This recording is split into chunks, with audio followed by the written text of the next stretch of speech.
Hello hi friends, मैं हूं सपना और मैं लाती हूं आपके लिए नई नई कहानियां। तो आज की कहानी है हंसमुख सरदार। कहानी पसंद आए तो लाइक कमेंट शेयर सब्सक्राइब जरूर करिएगा। बहुत दिनों की बात है, एक बहादुर सरदार था। उसने अनेक लड़ाइयां लड़ी थी और उसमें अपनी असाधारण वीरता का परिचय दिया था। वह एक मांझा हुआ तलवारबाज और कलाबाज घुड़सवार भी था।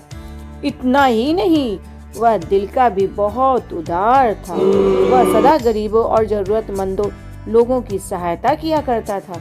असहाय लोगों की रक्षा भी करना उसका अपना कर्तव्य समझता था। लोग उसे सच्चे दिल से प्यार करते थे। वे उसकी अच्छाई को 10 गुना करते थे और उसका सम्मान भी करते थे। पर इस सरदार के बारे में एक रहस्य की बात थी जो किसी को भी मालूम ना थी। यहाँ तक कि उसके घनिष्ठ मित्रों तक को भी इसका पता नहीं था। सरदार बिल्कुल ही गंजा था।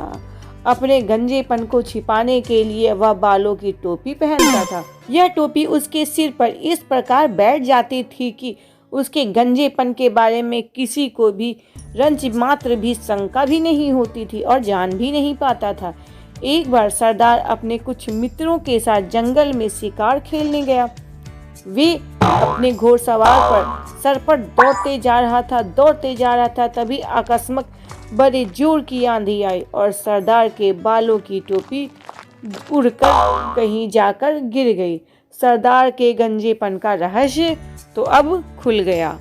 सरदार के मित्र उसकी गंजी खोपड़ी देखकर दंग रह गए। उन्होंने सपने में भी यह ख्याल नहीं था कि उनका हंसमुख सरदार गंजा है।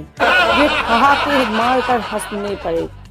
उन्होंने कहा, वाह, आपका सिर तो अंडे की तरह सफा चट्ट है।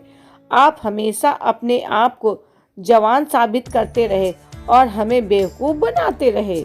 वाह, हाँ, मैं हमेशा अपना गंजापन छिपाने का प्रयास करता था, सरदार ने कहा। पर मुझे मालूम था कि एक ना एक दिन मेरा यह गंजापन खुलकर सामने आ जाएगा। जब मेरे अपने बालों ने मेरा साथ नहीं दिया तो तुम तो दूसरों के बाल मेरे सिर पर सदा के लिए कैसे रहेंगे। यह कहकर सरदार ठहाके मारकर जोर जोर से हंसने लगा। उसे कोई फर्क नहीं पड़ा।